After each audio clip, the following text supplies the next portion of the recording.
Welcome back. So the last aspect of lecture of this week, where we are going to discuss everything about salt. In the previous class, you learned everything about acid and base. You also learned everything about indicator. What are they? You also learned everything about pH meter, the range of pH meter, how to calculate pH, how to calculate pOH, the relationship between pH and pOH, which is equal to what? pH plus pOH is equal to 14. In today's class, we are going to progress with what is salt. That is as a result from the reaction of acid and base. We are going to look at every concept that you need to learn so that we see them one by one. You know, I personally don't write the tree in this place, but as a student, as you are studying along, I want you to draw out the tree by yourself. Somebody should show me something. Okay. Salt in chemistry. Substance produced by reaction of acid and base. Key point. It's no more than that. A salt consists of positive ions, are you getting me now, of a base and negative ions of acid. Is that correct? Let's see one. This is hydrochloric acid, right? Small letter L, please. Plus sodium hydroxide, a neutralization reaction. Sorry, don't mind my write out, okay? So it's a one-forward reaction because of total ionization. Let us see. The salt that is going to be formed is going to be what? Positive charge from base and negative charge from where? From acid, sodium chloride. So by that proof, it's actually correct that positive charge will come from base and negative charge will come from acid. Correct. The reaction between an acid and base is called neutralization reaction. The term salt is also used to refer specifically to common table salt, sodium chloride, which is the one that we are eating at home, although they have had some elements as nutritional value. The example is iodine to prevent goiter. Okay, when in solution or in molten state, most salts are completely dissociated into negative and what? Positive ion. That's the reason why whenever you have something like this, sodium chloride as solid, is talking about salts that you have on your table. Are you getting me now? But whenever you add them into water, don't write them like this again. They are like this. Are you getting me? They have become ion.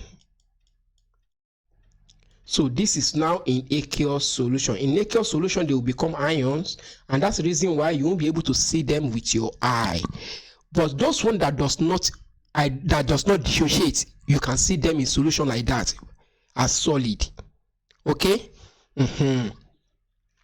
When in solution on molten state, either in solution or molten state, you will see molten whenever you melt sugar. Try to melt a sugar, you will see what it is like. So a melted object also contains ions. Are you getting me now? So most salts are commonly dissociated into negative and positive charge, and they are good electrolyte. That is to say, whenever you add them into water, they will conduct electricity. So a salt is a substance formed when part or unionizable hydrogen ion. This is definition. Okay, this is definition of salt. Look at it. Look, what are the components of the definition? A salt is a substance. We know that it exists. Are you getting me now? When part or all ionizable hydrogen ion of acid, ionizable hydrogen ion of an acid, it can now be what? All or part. Is replaced by metal or ammonium ion. You know that ammonium is also positively charged, NH4 plus. So when it is replaced by what? Ammonium, is become ammonium salt. Are you getting me now? So when it is replaced by metal, it's become metallic salt. And so the metal will now that carry the name be potassium, be sodium. Are you getting me? So note that we are replacing hydrogen ion because metal displace metal from a particular replaceable from one and from single replacement reaction. Okay, So that is that for that. Let's move on. So whenever we are talking about salt, we can have acidic salt, basic salt, neutral salt, double salt, complex salt. All this one, are you getting me? Depend on ionization level. This one has to do with combination of two metallic salts. Common anion, different cation. Listen. Cation are positively charged, anion are negatively charged. Let's take for example that you have sodium. Are you getting me? Let me see the one that is very common that you can see. Okay. You have sodium sulfate.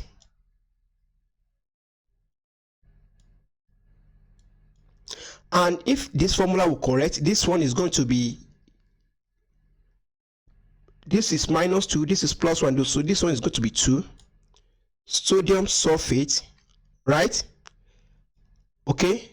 And you have aluminum sulfate. So this is going to be 2. This is going to be 3. So they will exchange their valency. Aluminum sulfate, because it is 2 elements, you put it in bracket and you write your 3 here. If you now add the two salts together, we are talking about common anion. The negatively charged particle should be the same, but the positive charge will be different. If you now add the two salts together, what are you going to get? You are going to get how many? You are going to get 2 sodium. You are going to get 2 aluminum. How many sulfate? 1 is here, 3 is here. That's how many sulfate? That is 4 sulfate. So because they are all even number, you can reduce them to 2. Abi, it will now remain sodium, aluminum, sulfate. Now it is 2. But the question is this particular order correct? It is not correct, because you should name them in alphabetical order. It should be aluminum, sodium, disulfate. This is what we call alum. Are you getting me? That is double salt. In a double salt is combination of 2 or more salts. Are you getting me? With the same anion but different cation. It can be 2 salts, it can be more. Why a complex salt has a transition mental in it? It's no more than that. So let us now look at acid salt, basic salt, and let us look at base and acid and salt. What we can have. An acid can be strong, it can be weak. Are you getting me now? An acid can be strong or it can be weak. And a base can be strong and it can be weak. A salt can now be what? Neutral, acidic, basic, or neutral. Now, when we are now looking at acid and acid, to look at the type of base that is prepared, that is formed, we are now talking about strong acid. If strong acid reacts with strong acid, you are going to have neutral salt, because both of them will undergo total neutralization. If we have strong acid that reacts with weak base, strong acid reacts with strong base, neutralization. Strong acid reacts with weak base, that is acidic salt. We are going to generate acidic salt. But if weak acid reacts with strong base, we are going to generate basic salt. The one that is strong win the competition, and the weak and weak does not exist, but they can say that most times they exist, and it does not exist. It doesn't exist. Are you getting me now? Don't take that into consideration. So now this is the formula for some ionic salt. But you know that in order to write ionic salt formula, you remember your square bracket. So this kind of formula is not really well accepted. So to be accepted, you have to write this sodium hydrogen sulfate like this. So this is sodium, this is sulfate, okay? So that is sulfate. So you have that, is that not it? You have that, And you know the reason why this particular sulfur can behave like that, because it can expand its octet. So this is going to be what? This is going to be what? Negatively charged. You know, you have sodium like that. It's not nothing. So let us say that you have the sodium like that. And it's going to be what? It's going to be positively charged. And you put your square bracket around it. So you write it like that. So this is electrochemical bond nature of sodium hydrogen sulfate. So you have to put that anion and cation in separate square bracket. That is what is acceptable. Okay. So this formula here, please don't write it like this. So that is that because the type of bond that formed between this anion and this anion is electrovalent bond. Okay, if by doing this you are telling me that it's a covalent bond, which is why it is not covalent bond. Are you getting me right? So it's no more than that. So let us see some acidic salt. Number one, sodium. So this is an acidic salt. This is an acidic salt. Okay, sodium carbonate is an acidic salt. This is bicarbonate. This should be bicarbonate, not carbonate, please. It should be bicarbonate. Sodium bicarbonate, sodium bisulfate. So this is hydrogen sulfate, okay? Monosodium dihydrogen octophosphate. So that is the formula. Disodium hydrogen phosphate, that is that. We have potassium bisulfate, this is that. Ammonium chloride, that is that. And ammonium sulfate, that is that. But the fact is this. How can you identify that it is an acidic salt? There are two ways that we can use to identify maybe a salt is acidic or not. The first one is to look at the salt. Maybe it contains hydrogen ion. If it contains hydrogen ion, no doubt that salt is acidic salt. Number two is if the salt does not contain hydrogen ion, you need to judge where is the positive part of the ion is coming from and where is the negative part of the salt is coming from. If you look at this one here, this is ammonium chloride. This one is coming from ammonia.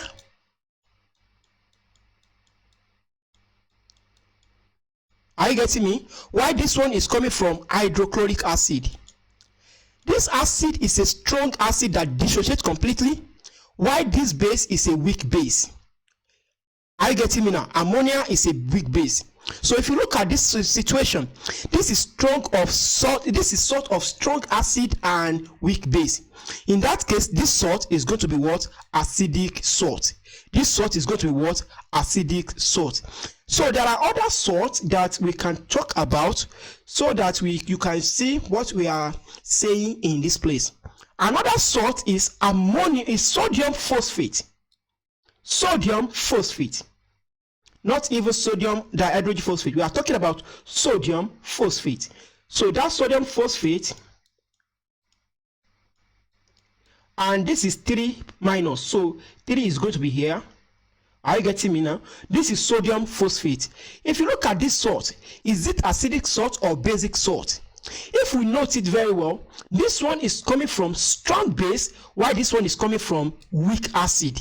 So this is sort of strong base and weak acid. So this salt is going to be what? Basic salt. This is a basic salt. But if you look at it, we look at as if it is neutral. That is to say, you don't understand the principle behind stronginess of acid and base. Are you getting me? It is very important factor to you that we can use to consider which salt is prepared. Are you getting me? So these are examples of acidic salt. So these are some examples of basic salt. Are you getting me now? Normally, they should contain hydroxide, but if they don't contain hydroxide, you should know that decay is coming from what? Strong base, while cyanide is coming from what? Weak acid. And you remember that cyanide is the weakest form of the acid that we know. In that case, this is a sort of what? Strong base and weak acid. So this is basic salt. This is basic salt. You have seen that. So all other consist of what? Hydroxide, to show that okay, they are basic salt. Let us see this one. Sodium methanoate. Sodium methanoate. This is it. Sodium is coming from what? Strong base, and methanoic acid is a what? A methanoic acid is this. Methanoic. Are you getting me? Methanoic. So in this case, a methan. So is this methanoic or ethanoic? This is ethanoic acid. Sorry, this is ethanoic acid. So it is ethanoic acid. So this is H3. So ethanoic acid is a weak acid. So this particular salt is a salt of what? Strong base and weak acid. So it's a basic salt. Sodium carbonate is the disodium salt of carbonic acid and alkalinizing property with alkalinizing property. That is to say, it is a basic salt. Whenever something have alkalinizing, when dissolved in water, sodium bicarbonate form carbonic acid and sodium dihydroxide as a strong base as well as sodium hydroxide neutralize gastric acid, therefore acting as an antacid. That is to say, what they are saying here is sodium carbonate is the disodium salt of carbonic acid. Disodium salt of carbonic acid, and it has ability to it has basic ability to alkali. Are you getting me now? So this particular salt, sodium carbonate, they use it as what? Antacid. So this is 2. They use it as what? As antacid, and they said that is the disodium salt. And you know what do you mean by disodium? So this is disodium. This is disodium. That is 2 sodium. It's a disodium salt of carbonic acid. This will come from what? Carbonate. And this is carbonic acid. H2CO3. Okay? So H2CO3. This is what we call carbonic acid. So if this carbonic acid reacts with what? Sodium hydroxide. So what are we going to get? This is strong base, this is weak acid. So this salt that will form, which is sodium carbonate, is a basic salt. And this salt, sodium carbonate, they use it as what? Antacid. That is what they are trying to say. So these are the list of some neutral salts. Look at it. It doesn't behave neither as acid nor base. It behaves neither as acid nor base. It behaves neither as acid nor base. That is, it doesn't behave like an acid and it doesn't behave like a base. It is a neutral salt. So if you have this neutral salt in its water and you put your litmus paper, it's not going to undergo any form of color change. So these are the list of those acids. The one that I want you to pay attention to is this sodium dihydrogen phosphate. Are you getting me? Derived from what? Phosphoric acid, which is monobasic acid. You see, H3PO2 is a monobasic acid. Please look at it. It is not H3PO4. This acid is tribasic acid. It can lose all the 3 hydrogen ions. But look at this H2. That's this why you have to be very, very careful. H3PO2. If they give you H3PO2, the basicity of this acid is 2. Is 1. It can only lose 1 hydrogen ion. Are you getting me now? The ionization, the basicity is 1. Are you getting me now? Now that is that. Hence, both hydrogen atoms are not replaceable. Okay? So PH2PO ion is derived from this, which is one. Okay, are you getting me? So that's the reason why I said that you should pay attention to this exception. Most times, examiner will look at exception and give it to you.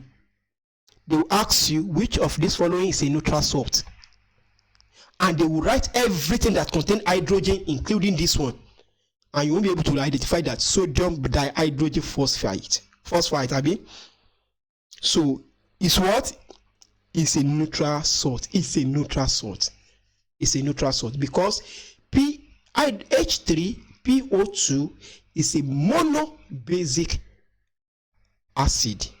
It can only have one. It has only one replaceable hydrogen ion. Is that clear? So that is that for that. Although we have not gone to where we'll be drawing all of this polyprotonic acid, where they can, we are going to look into that under buffer solution and equilibrium. So what is the difference between double salt and complex salt? So these are the differences. Please write them down and see.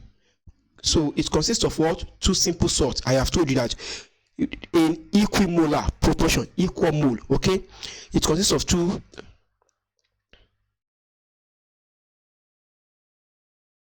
So this one consists of two salts. Double salt consists of two simple salts, okay, in equal molar proportion.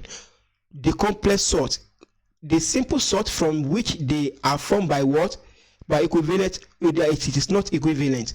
No, now note that in double salt there is no transition metal, but in double salt there is no transition metal. In complex salt there is transition metal.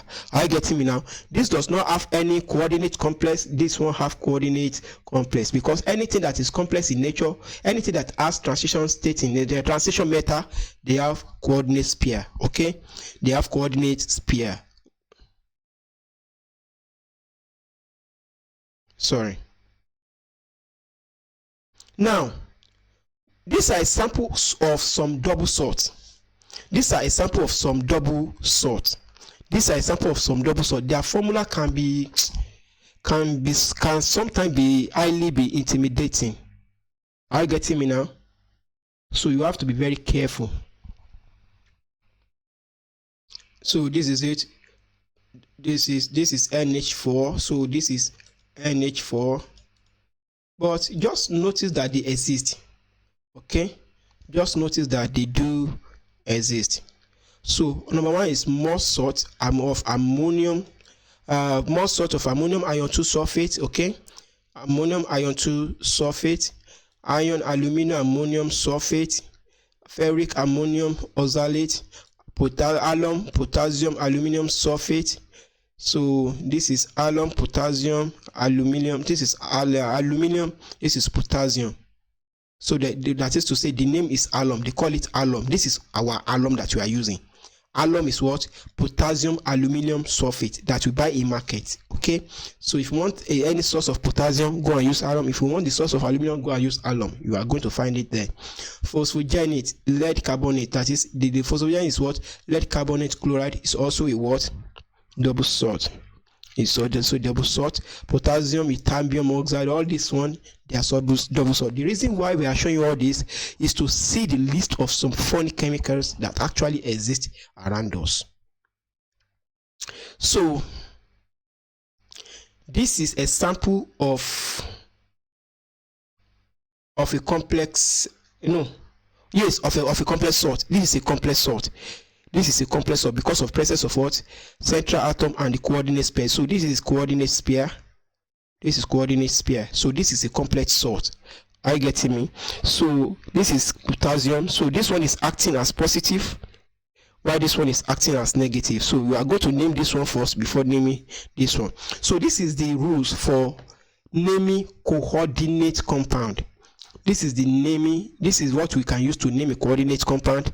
Please, I want you to read through, because double salt is a sort of coordinate compound. Okay, it's very important. But the first thing that you need to know is that you need to, for any salt, first of all, identify the positive part and the negative part. So to now name any coordinate complex, there will be a central atom. Are you getting me now? And there will be a ligand. There will be some ligand. There will be central atom represented by A. There will be ligand. It can be any form, L1, L2, L3. So all the ligands can exist like that. So how do we name them? Do we name the central atom first before the ligand, or we name the ligand first before the central atom? If we have more than one ligand, how do we name them? Are you getting me? Although it is very true that in naming any coordinate complexes, we name the ligand first before the central atom, but the rule is not rigid. I will let you know as we're going, because you need to understand some aspect of coordinate complexes before we get to coordinate chemistry. Okay, if the compound is a salt, Name the cation first. Yes, that is positive charge. Then the anion. Name the cation first before the anion. When naming a complex ion, name the ligand first. Name the what? Ligand first. All the ligands you are going to name them first in alphabetical order. Then name the central atom next. Anion ligands end in what? End in O rather than IOE, IDE. Are you getting me? So if it is not a complex, you can use, know that in our normal salt, let us say sodium chloride, hide here, that hide actually end in IDE. Are you getting me now? But if it is in complex, you don't use hide, it will now be chloro, it will now be fluoro, it will now be iodo instead of chloride, fluoride, iodide. So the name will end in O. Okay. A few neutral ligands have specific name. Few neutral ligands are like water, that we call them aqua, ammonia, that we call them ammonia, and some other cyanide. I think some other neutral ligands like that. But the major common one are water and ammonia. A few neutral ligands have specific name. We have said that the name of a complex is a single word. Now that is it. Indicates number of ligands with what?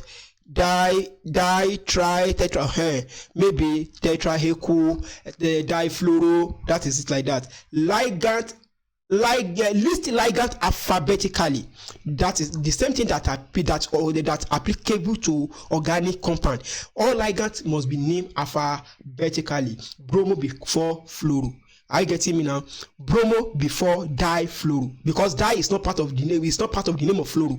Are you getting me? It's just a prefix that show the number. So you do not consider the prefix that show the number. Consider the name precisely. If a ligand is polydentate, that is, they have multiple, they can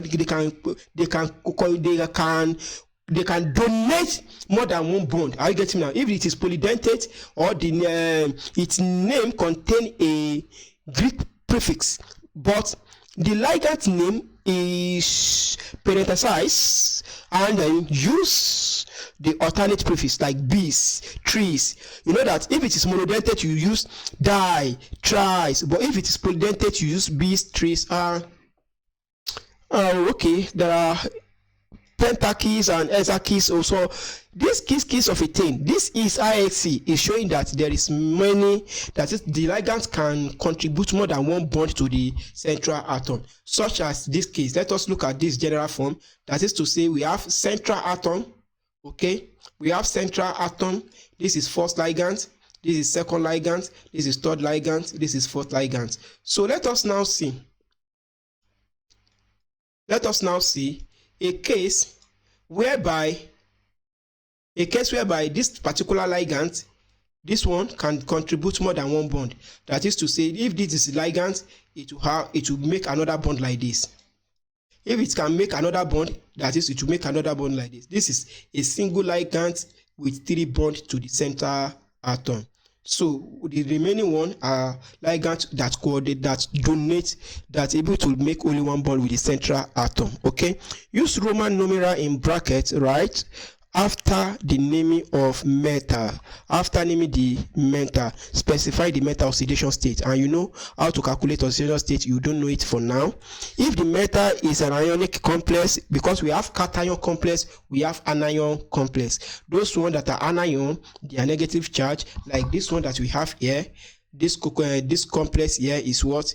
Is anion complex. Okay, we also have cation complex. If it's anion complex, the name is ending with what? 8. That's the reason why this name of this compound will be what? The name of this compound will be hexacyanoferrite, maybe ferrite 4 or ferrite, but I will be able to calculate the oxidation state of this ion. Let me see. So if I look at cyanide, a single cyanide will have an oxidation state of -1. So since they are 6, their total oxidation state will be equal to what? 6 plus oxidation state of ion is equal to total oxidation state, and the total oxidation state can be known by breaking this thing into two. If I break this thing into two, this 4 belongs to this, while this 1 belongs to this. So this is the cation, this is negative charge, so everything is going to come up to what? -4. So everything is -4, because you know, if I have a salt like this, let me say that I have sodium 2 and oxygen. That is to say, this oxygen have what? Oxidation of 2 minus, are you getting me? And sodium have 1 plus. So if I look at this potassium hexacyanate, ferrate 2, so it's going to be what? So this 4 is going to be here, because it is anion which is negatively charged. So that 4 will go on the top of this as what? Sorry, let me pick a red. This particular 4 will go to the top of this and appear as what? -4.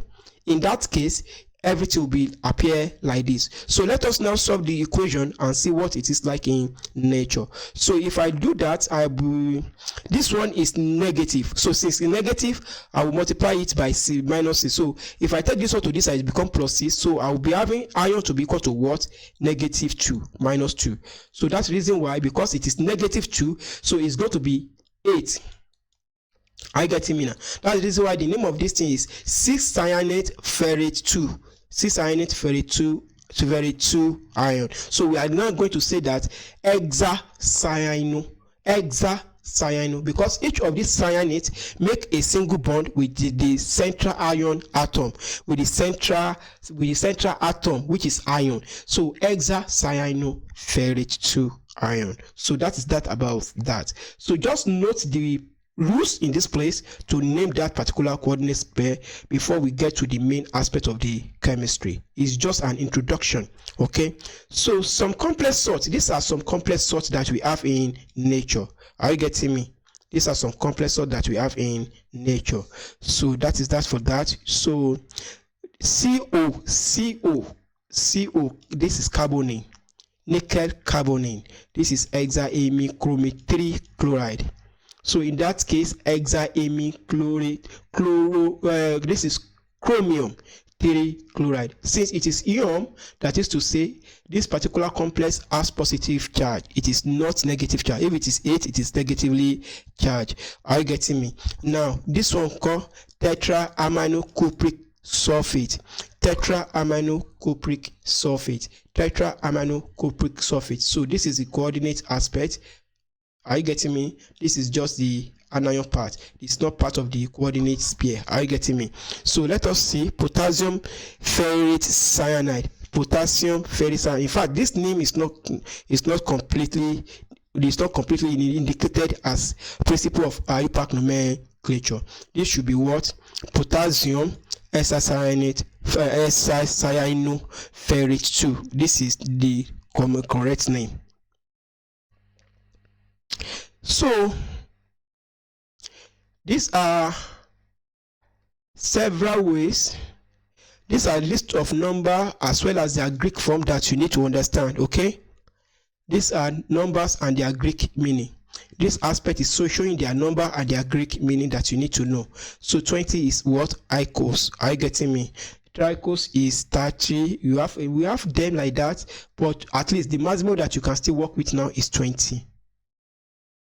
So how do we name our salt? Naming of salt is follow a specific rule, because we have salt and we must know how to name them. Every salt consists of what? Cation and anion. So you name the cation first before naming the anion. The cation can be ligand before center. It can be it now be what? Alphabetical order. But in this case, we are talking about a case where we have more than one cation, and in this case, we are talking about the case where we have more than one anion. So you remember the previous rule, and these are some name. These are some name and their number indication for organic molecule. That is organic molecule. Some of them are also salts. Okay, many of them they are even salt. Are you getting me? So that you need to know them before you can actually go into them properly.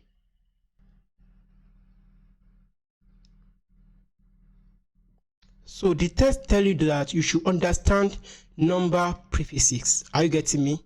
So when it comes to organic chemistry, you should understand them with respect to number of carbon. Met have only 1 carbon, earth have 2 carbon, prop have 3 carbon, both have 4 carbon, and so on and so forth. So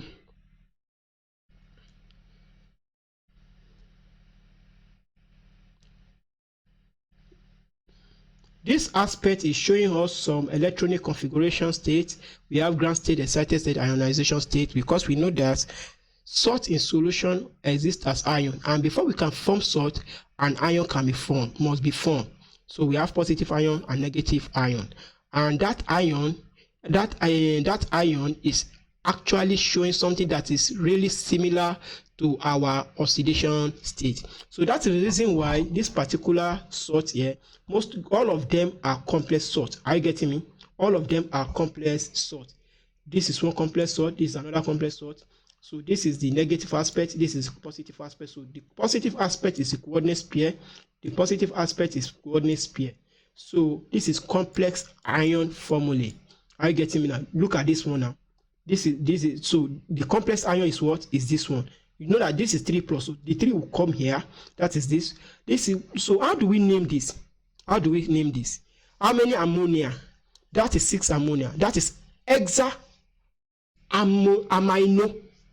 Hexa amino cobalt 3. Cobalt 3, not cobalt, because it's not negatively charged. Cobalt 3 ion.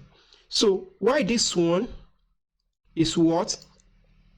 Is penta-amino chloro cobalt 2 ion. Are you getting me now? Because amino its name begin with A, chlorine its name begin with C. So you name amino first before chlorine. So that's the reason why we say that there are 5 ammonia. So we now say that penta-amino. Are you getting me? So look at this salt here as well. So let us see how many ligands is there. We have 1, we have 2, we have 3. So we have ammonia, we have nitro, we have chloro. So we have tetra-amino. Are you getting me? And tetra-amino nitrochloro cobalt 1 ion. Cobalt 1 ion. So this is another complexes that we have here. So we have diamino. This is methylamine. We have diamino, methylamino, chloropentate 1 ion. So this one is tetrachloropalladate 2. Tetrachloropalladate 2. This one is nitro, and this one is pentachloronitroosmiate 2. So all like that. So and they show their oxidation state. This is cobalt 3. Do you see? This is cobalt 3. This is cobalt 3. This is cobalt 3. This is penta-2. This is palladium 2. This is osmium 6. Okay. This is osmium 6. So they show their relative oxidation state there, but there is what we call overall oxidation state. So that is that for that. So now there is something that I want to actually indicate here.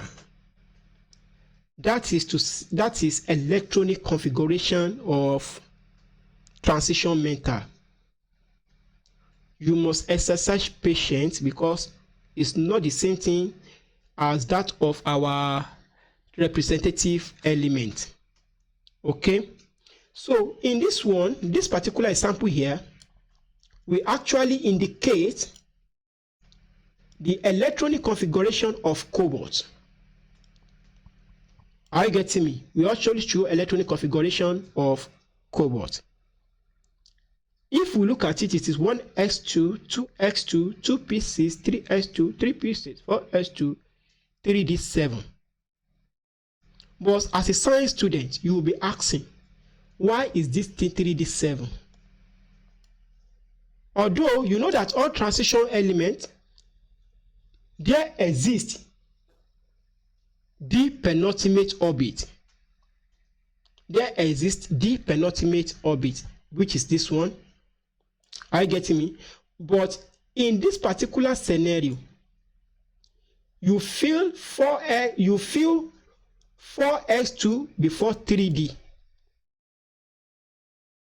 You feel 4s2 before 3d because you know that according to the electronic configuration principle, one principle said that electron feel into lower energy before higher energy. Electron goes into lower energy first before higher energy. Are you getting me? So that is what we call Aufbau rule. If you can remember, we have Hund's rule, we have Aufbau rule, we have Pauling exclusion principle. So that is Aufbau principle. That said that electron goes into lower energy orbit first before higher energy orbit. So, and the lower energy orbit in this place is 4s2 before higher energy orbit. But the case is this. Why can't we feel, okay, why can't we feel, why, okay, we at least this electron configuration is still normal. It's still normal. But many of you will say that because 4 is greater than 3, 4s will come before 3d. No, please go and look at your diagram very well. That energy does not have to do with this number. Okay? So 4s is lower in energy compared to 3d. That's the reason why we feel it first before 3d. So let us now look at some electronic configuration of some elements under this one. I told you in the previous class, in our previous class that we talked about electronic configuration.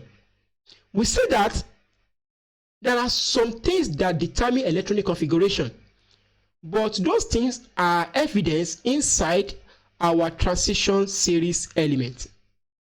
Okay, they are evidence inside our transition series element. I told you about the rule of stability. I said it is a powerful rule that you must not play with. That is to say, full field orbit is more stable than what? Half field orbit. That is overall principle. Let us look at iron. Let us look at iron. This is the electronic configuration of iron. But those initial ones, we have represented what with argon. Are you getting me now? We have represented them with argon. So I believe you know the electronic configuration of argon. So now it now remains the what? Outermost orbit and penultimate orbit, which is 3d and 4s. Are you getting me? Which is 3d and 4s. Normally 4s should come before 3d because of energy order. Okay, now let us see this. This is our 3d because it has our 3d should have 5 orbits. Is that not it? So this is 1 2 3 4, but the 51 is empty. That's the reason why they don't show it. This is our 4s. Okay, you will see that in this case the 4s is written this way. But I must let you know, with respect to what I'm looking here, this structure is not good. Are you getting me? Because there is one empty orbit here that will still be complaining for electron. So therefore, one electron from here will migrate to this place. So the correct electronic configuration of this ion will now be what? 4s1, 3d5. 4x1, 3d5, because of the principle of stability. Or what are they saying? 4s2, 3d6. Oh, okay. Let us look at this by ourselves because we cannot depend on what is here. Let us look at iron. Iron is number 26. Is that not it? Correct. And argon is 18. 26 minus 18, it remains 8 electrons. So out of the 8 electrons, 2 will go into 4s, 6 will go into what? Into 3d. That is to say, the diagram they draw here is not correct. This is 1, 2, 3, 4. So 1 will be here. Another electron will be here. Are you getting me? So another electron will now be like this. So this is a correct electronic configuration that you don't have to do anything. But this orbit is highly unstable because of what? These 4 orbits here, they will still be complaining for electron.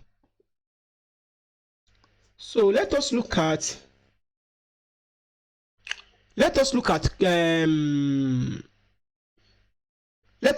chromium. I like chromium to be used as an example because chromium is not here. And I think with chromium, we should be able to see what I want to talk about. Let us look at chromium. Chromium is 24. It remains 6 electrons. Abi, out of that 6 electrons, electronic configuration of chromium should be what? It should be 4. Oh, I don't look very well. Sorry, I don't look very well. So this is our 4x. Okay, let me clear everything so that I don't look very well. I'm so sorry. So this is our 1, 2, 3, 4, 5. Okay, this is our D. This is our D orbit. This is our S orbit. Okay, they are correct. So this is the electronic configuration of iron. Can you see? This is electronic configuration of cobalt, which is the same, which is like that. This is electronic configuration of nickel. This is electronic configuration of copper. This is electronic configuration of 6. But if you look at this one here, the electronic configuration that I want to show its exception is not here. Let us take chromium. Chromium. This is our 4x, Abi. It should remain 6 electron, Abi. It should be 4x2, Abi. So 1 electron will be here, 1 electron will be here. Are you getting me now? And it should be okay. The remaining 5 here. So 2 has gone into this place. It remains how many out of the 6? It remains 4. So 1 will be here, 1 will be here, 1 will be here, 1 will be here. Nothing will be here. Nothing will be here in that case because of the presence of that particular empty orbit, and there is fulfilled orbit here. There is going to be an excitation because with that it will maintain a stable electronic configuration. 1 electron will go to this place from what 4s2. That is to say, the only 1 orbit here that needs to be complaining will not complain any longer, and this one also will not complain any longer. So this particular structure, that is to say, if you look at chromium, the chromium 4x1 electronic configuration, are you getting me now? 4x1 3d5 electronic configuration of chromium is more stable than 4x2, are you getting me? 3d4. Because of that stability, we don't take this as the electronic configuration of chromium, we take this as electronic configuration of chromium. You can also look at any other element in this particular range that have the same behavior,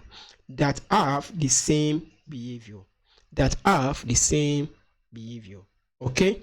So but chromium is very obvious. That's the reason why I indicate that particular electronic configuration. So this is the order of energy of shell orbit. Are you getting me?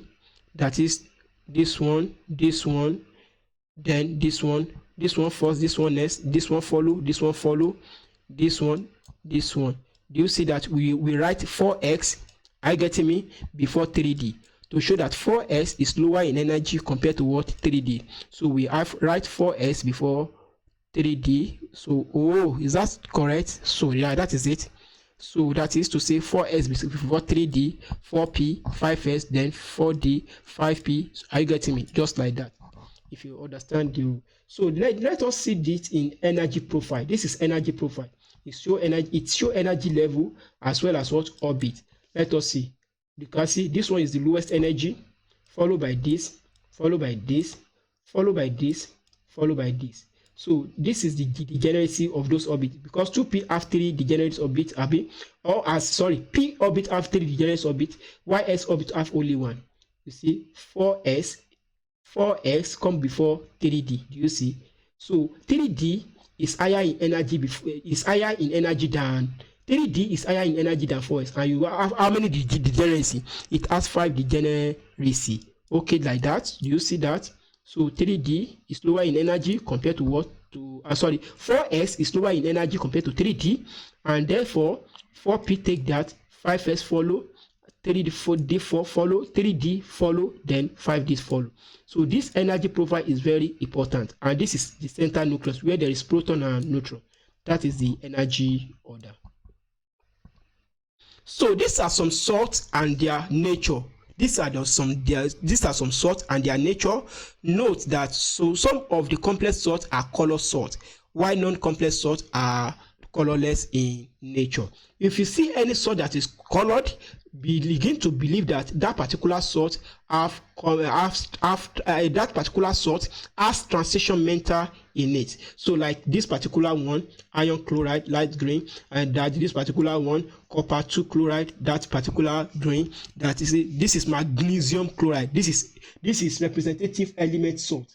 So that particular salt is colorless, is white color. Are you getting me now? So and other, this is zinc. Zinc is a transition metal, yet its source is what?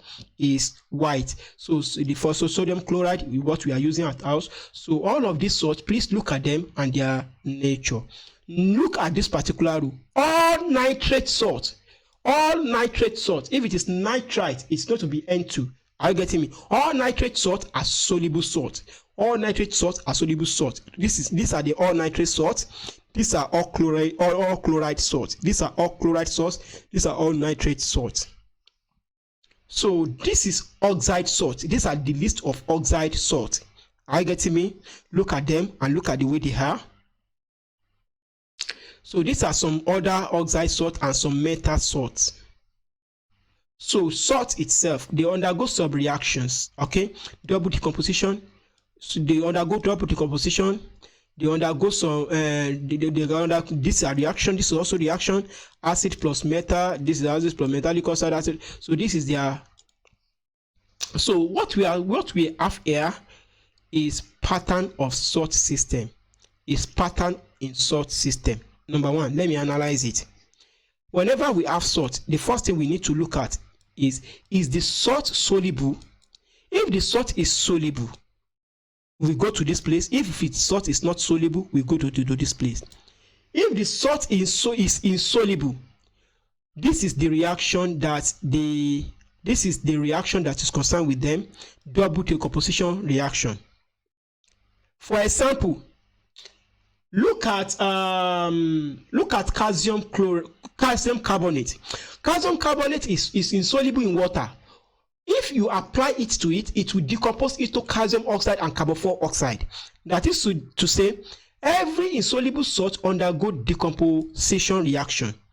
Procedure: choose a particular salt containing iron and cation. Choose a particular salt containing iron and cation. Mix the two salts, filter and watch them. Are you getting me? So in this case, this is a particular salt. This is the method that we can use to prepare them.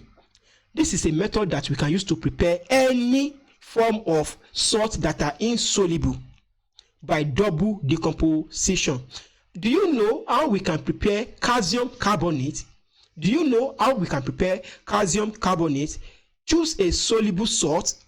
Are you getting me now? Containing cation. Choose a soluble salt containing anion. Mix the two soluble salts together, then the salt will come out as an insoluble salt. So if the salt is not soluble, we need to consider, is it a sodium ion, potassium ion, ammonium ion, or ammonium ion salt? If the salt contains one of these cation, we go to this direction. If it is not containing one of these cation, we go to this direction. Are you getting me? So the one all the salt that does not contain either of sodium, potassium and ammonium are prepared by this particular method: acid on metal, acid on metal oxide, acid on metal hydroxide, acid on metal carbonates. Please note this particular diagram. It's very important. Oh, I am so sorry. Okay, so if it contains this, if it contains any of these cation, then the procedure of preparation is neutralization reaction. Acid plus alkali to give salt and water. Are you getting me? Acid and alkali to give salt and water. So the one that is so complex is the one that does not contain any of this metal, which can be prepared with any of this following method. You can see the one that is insoluble by double decomposition reaction is very simple. So any insoluble salt can be prepared by what? Double decomposition reaction. It's a question they can ask you in UTM and WAEC. But if the salt is soluble, look at it. Does it contain potassium, sodium, or ammonium? If it contains sodium, potassium, ammonium, it can be prepared by neutralization reaction, no doubt. But if it is not, it can be prepared by any of these following 4 methods listed above. Are you getting me? So if you want to see it very clearly, let me magnify things. So you can see this side. So that is at this point in time, that salt is what? Is soluble, and it does not contain any of this anion. It does not contain any of this cation. Then you use this method.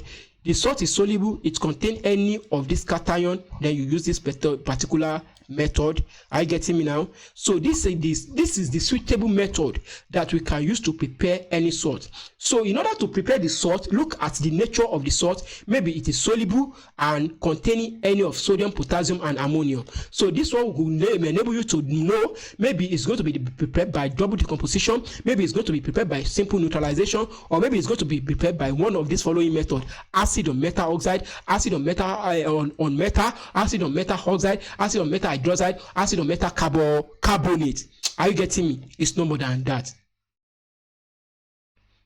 So preparation of salt. So we have talked about that, okay? So now there is one particular phenomenon that attached to salt that we need to know. We call it water of crystallization. That is, some salts contain water in their crystals. Are you getting me now? Some compound have water associated with them. Are you getting me now? E.g., cobalt chloride salt in crystal form is really cobalt chloride hexahydrate. For each cobalt chloride, there are 6 molecules of water in the crystal. Are you getting me now? They are not covalently linked, they are not ionically filled. They just fit into the crystal structure of that particular molecule. Are you getting me now? So they are not bound chemically, but they are bound molecularly. They use molecular forces to bind themselves to the ionic crystals. That's the reason why application of simple heat can liberate those water and leave the crystal salt alone without destroying the nature and the structure of that particular crystal salt. If the melting point of that crystal salt is not being approached. Are you getting me now? So when we heat the pale pink crystal to remove the water of crystallization, the crystal loses weight and turn blue. The meaning is that when you remove water, the weight of the water will be removed from the salt and remain only the weight of that particular salt. So that water is called water of crystallization. Example of salt that contains water of crystallization, they are what? Example of salts that contain water of crystallization are blue vitriol. That is what? Copper sulfate pentahydrate, glauber salt, disodium sulfate decahydrate, gypsum salt, calcium sulfate dihydrate, green vitriol, iron sulfate heptahydrate, white vitriol, zinc sulfate heptahydrate, Epsom salt, magnesium sulfate heptahydrate. I must let you know, all this salt is not what somebody knows offhand. You really have to list them down and memorize them in case you want to do your examination, because they can ask you which of this following is blue vitriol, which of this following is glauber salt. They can say that glauber salt do something and they won't write the formula. But since you know that glauber salt is salt of sodium and it contains water of crystallization, you are not going to have any problem dealing with that. All you have to do is to identify the cation in that salt with respect to their name. Are you getting me? It's no more than that. So heat effect can remove water of crystallization, and there is a way we can calculate water of crystallization. And when that water of crystallization is removed, we're now left with an hydrous salt. anhydrous, that is salt without water. Anhydrous means without water. So let us now see how we can calculate water of crystallization. The basic principle is this one. Are you getting me? You have a salt that contains water of crystallization, and you want to calculate water of crystallization. So that is relationship between two entities. You need to know the number of mole of salt that contain water of crystallization, and you need to know the number of mole of water of crystallization. So by relating the number of mole, you will be able to get something right. And you know that number of mole is equal to what? Mass over molar mass. So therefore, this one means number of mole of salt that contain water of crystallization is equal to number of water of that crystallization. So number of mole is equal to what? Mass over molar mass. And the mass is equal to what? This is the mass of salt. This is mass of salt that contain water of crystallization over molar mass of salt that contain water of crystallization, which is equal to what? Mass of water of crystallization divided by what? Molar mass of water of crystallization. In order to now calculate the water of crystallization, in order to now calculate the number of crystallization, because in that water of crystallization, we want to calculate the number of mole of water of crystallization, number of mole of number of crystallization. So we now attach x to this one, to this molar mass of water, because from the molar mass of water we are going to get the mole. It is just a technique of interpretation. So by attaching S to this, we'll be able to use this formula to calculate water of crystallization. But we can rearrange in order to have molar mass on one side as well as mass on other side. So by rearrangement, this one will go to this place, this one will go to this place. That is equal to what? This S now represents number of mole of mass, molar mass of water of crystallization divided by what? Molar mass of the salt of that contain water of crystallization is equal to what? Mass of water of crystallization, and multiplied by what? Mass of salt of water that contain water of crystallization. And we know that the mass of water is always 18 gram. Mass of water is always 18 gram because hydrogen is 2 and oxygen is what? Is 16. Molar mass of oxygen is 16, molar mass of H2 is 2. So add everything together from 18 gram. So this particular mass of water is the constant, which is equal to what? 18 gram.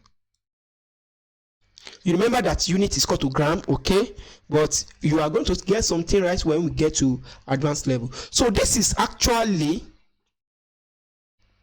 the formula for calculating water of crystallization. In the formula, water of crystallization is above, salt of water of crystallization is below. Remember that. Example 1. Example 1.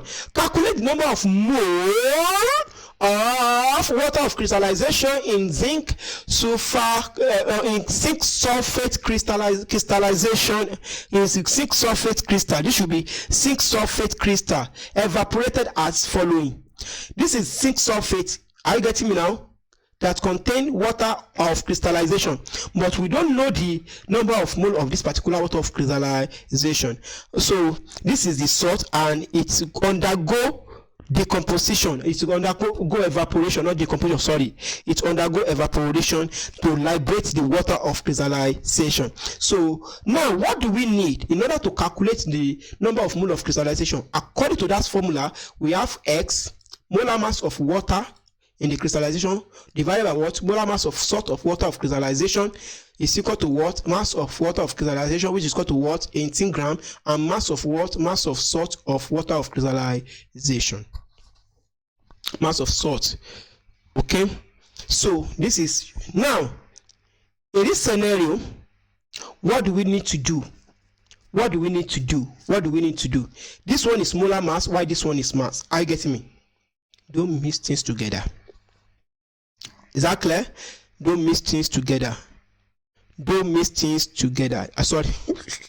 Don't mix things together. Okay? So, in this particular scenario, there is something that we need to do. So, let us begin to identify what we need to identify. So, molar mass of water Okay, sorry, this is not 18 gram. Oh, this is mass. I'm talking about molar mass. Molar mass is 18 gram. Please take correction, please. Molar mass of water is equal to what? 18 grams. So this is equal to what? S multiplied by what? 18. Is that not it? Divided by, what is the molar mass of the salts that contain water of crystallization? What is the molar mass of the salt that contains water of crystallization? There is going to be a problem here, because we are not given the molar mass of zinc. Although if you are not given, it's a constant and you can ask. Are you getting me? If you are not given, it is a constant and you can ask. So when I look at my reference table here, zinc, the atomic mass of zinc is 65.39. The atomic mass of zinc is 65.39, and the sulfur is 32, oxygen is 16, so we are going to multiply it by 4. Are you getting me? This is the molar mass. Are you getting me? So in order to calculate the molar mass, we add the masses of each element together. So this is equal to what? This is equal to what? For those water of crystallization, this is equal to zinc sulfate. So we have 65.39. Okay, let me perform the calculation so that you follow. Okay, 65.39, is that not it? Yes, plus what? Plus what? Plus 32, is that not it? Plus what? 16 times 4. What is 16 times 4? That should be 64. That is 64. So everything is going to be what? 161.35. So this one is 160. This one is 161.35. And the unit is what? Gram per mole. That's for that. But it remains plus. We are going to add, because we are going to add X 18 mole of what? Water to it. So this is the total molar mass of salt that contain water of crystallization. So this is going to be what? 161 plus what? 18 plus X 18. Okay, this is equal to what? Mass of water of crystallization. What is the mass of water of crystallization? Let us read through the question so that we can be able to get mass. On heating, all the water of 13.2 gram of the sample of zinc sulfate was strongly heated. Sample given that 7.4 gram of the solid remain at the what? At the strong heating. So in that case, this is the total mass. This is what remains. So what is the amount of water that has been removed? What is the mass of the water that has been removed? This is equal to what? 13.2 minus 7.4. Are you getting me? Minus 7.4. Minus 7.4. So answer is equal to what? This should be 5.8. This should be 5.8 if I'm not wrong. So that should be 5.8. So now let us see. Now the mass of water is what? Mass of water is equal to what? 5.8 gram. So what is the mass of the salt with water of its crystallization? So that is equal to what? 13.2. Now what we need to do now is to rearrange this particular formula, this particular equation, to find the value of x. This is 18. This is x multiplied by 18. The molar mass of salt with water or with water of crystallization. Don't forget, please. Okay, this is 161. Are you getting me? This is 161.35. Okay, there is to be 0.35 here plus x 18. Please take control, take correction. So first of all, let us divide this one. If we divide that one, we have 5.8 divided by what? Divided by 13.2. So answer is equal to what? 0.44. This one will give us 0.44. Now let us bring everything down here. So let me choose my white chalk so that you can see better. So we have X multiplied by 18. That is the what? Molar mass of water of crystallization. Okay? Divided by what? 161.33 or 35. Okay? 161.35. If you don't know how we get this 161.35, please remember that the molar mass, the atomic mass, we add the atomic mass of each of these particular elements. Okay, we have 4 oxygen. 1 oxygen is 16. That is 16 times 4. Sulfur is 32. This one is 65.39. So this is about, okay, this should be 39. So this is be 39. This is 39. So we now add everything with what? X multiplied by what? Add everything with what? X multiplied by 18. Because the molar mass of water is 18. So we now add everything with what? X molar mass of what? Water. That is 18. This is equal to what? Is 0.44. And you know how we get 0.44? That is 5.8 divided by 30.2. 5.8, it is equal to what? Mass of the water of crystallization. 30.2, it is the mass of salt with water of crystallization. So in that case, let us cross multiply to make S the subject of formula. So in that scenario, we are having what? X 18 is equal to what? Is 0.44 multiplied by what? Open bracket, because there is 2 terms in this place. Is that not it? 161.39. Is that not it? That is the first aspect of the term. This is first term. And the second term is what? The second term is plus 18 plus X 18, which is what? X molar mass of water. You now close the bracket. So we need to multiply this and this. So to multiply this, what are we going to get? So we are going to get X, yes, 18. That is 18 is equal to what? X 18, which is equal to what? Oh yeah, let us see. Is 0.44 multiplied by 161.39 multiplied by 161.39. What is answer? Answer is equal to what? Answer is equal to 71.01. This is 71.01. So plus is 0.44 multiplied by 18x.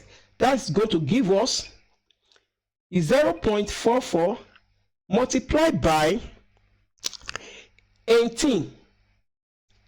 That is equal to what? 7.92x. So that's equal to what? 7.92x. So what do we need to do? We need to collect the like time. So this one will go to this side. That's going to be what? 18 minus 7.92. Is that not it? 18 minus 7.92. Answer is equal to what? 10. Answer is equal to 10. Answer is equal to what? 10.08. 10.08x, which is equal to what? 71.01. What is our x? Our x is now equal to 71.01 divided by what? Divided by 10.08. Answer is equal to 7. So answer x is equal to 7. So the number of mole of water of crystallization here is equal to 7. Please, this question, calculating water of crystallization is one of the most simple things. But if you don't know how to identify those parameters, there is going to be a problem. Are you getting me? So that is that about that. So let me clear the board and do the second example.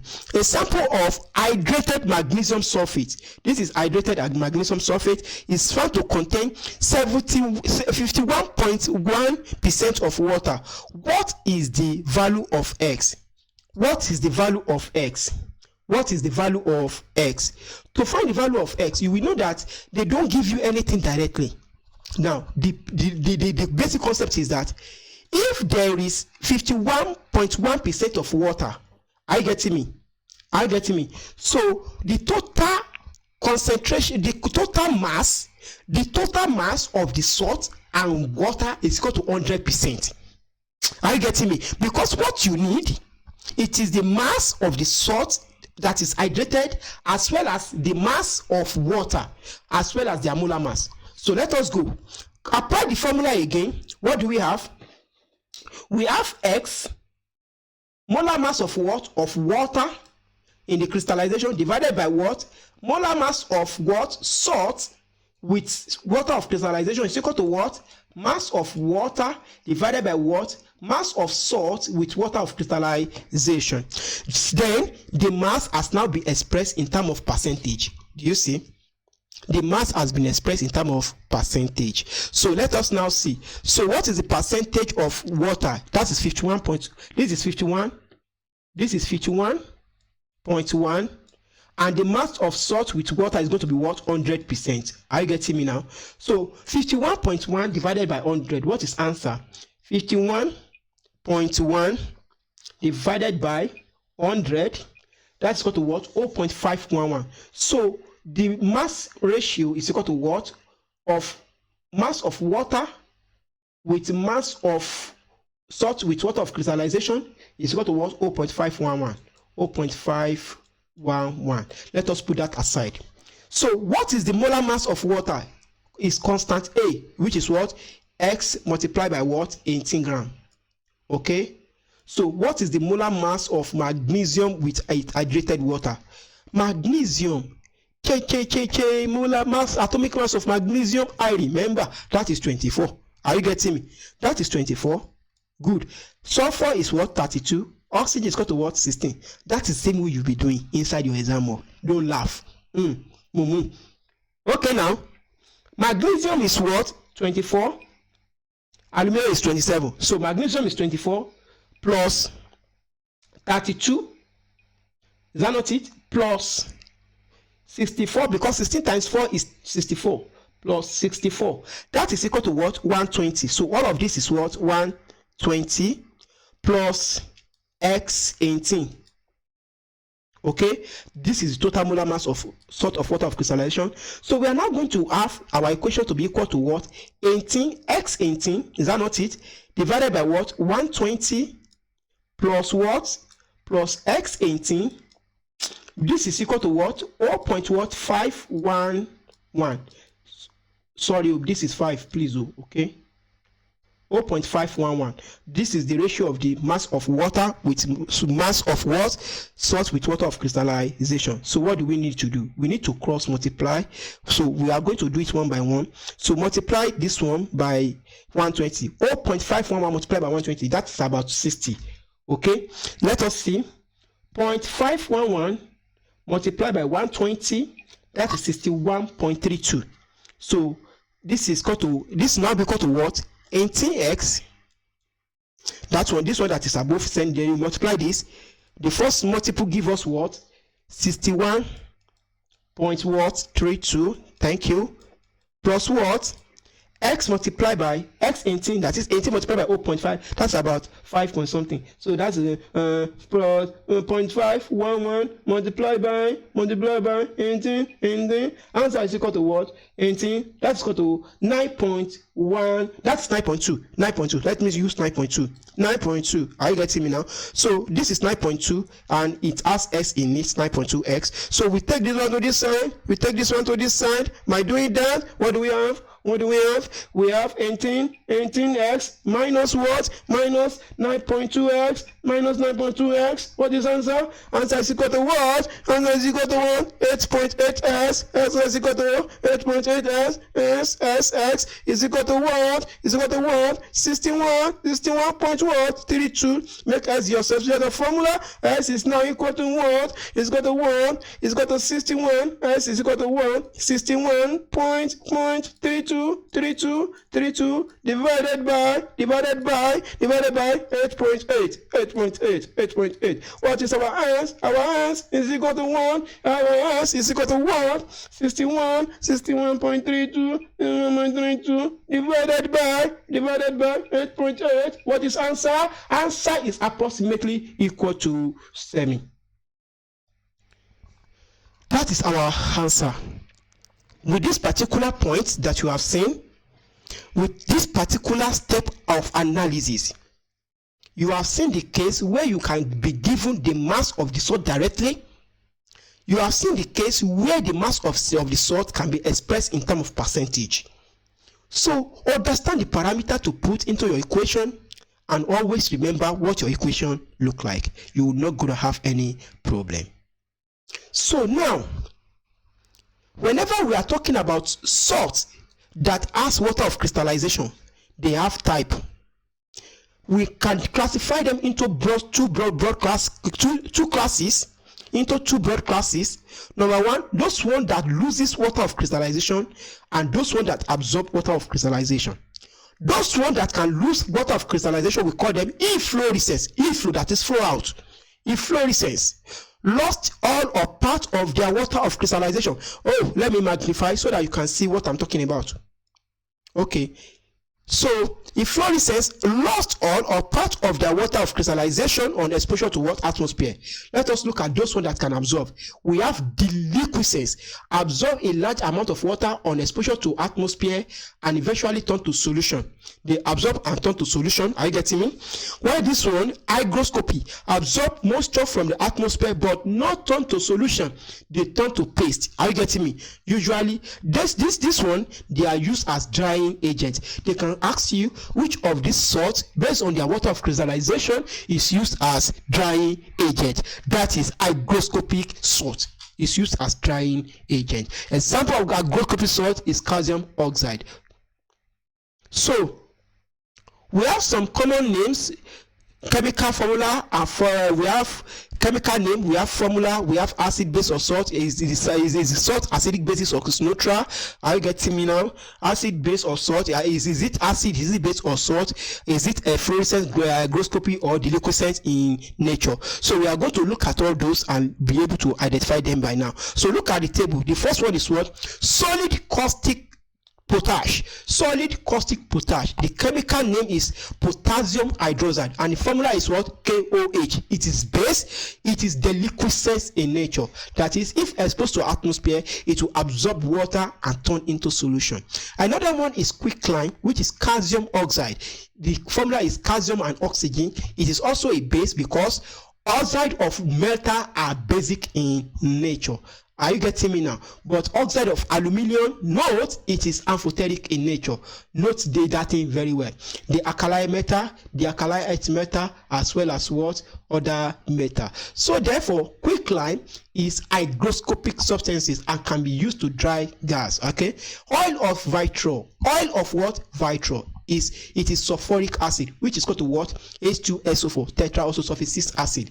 It is a single chemical that can be given several names, so you need to identify it. It's an acid. It's also hygroscopy. It is used to dry chlorine gas. I think so. It is used to dry chlorine gas. So we have washing soda, which is hydrated sodium carbonate. The formula is sodium 2CO3 .10H2O. That is a salt, and it is a fluorescent salt. They can lose their water of crystallization. We have blue vitriol. We have oil of vitriol. We have blue vitriol, which is sodium hydroxide. Since the formula is what? NaOH, and it is base, and it is deliquescent salt.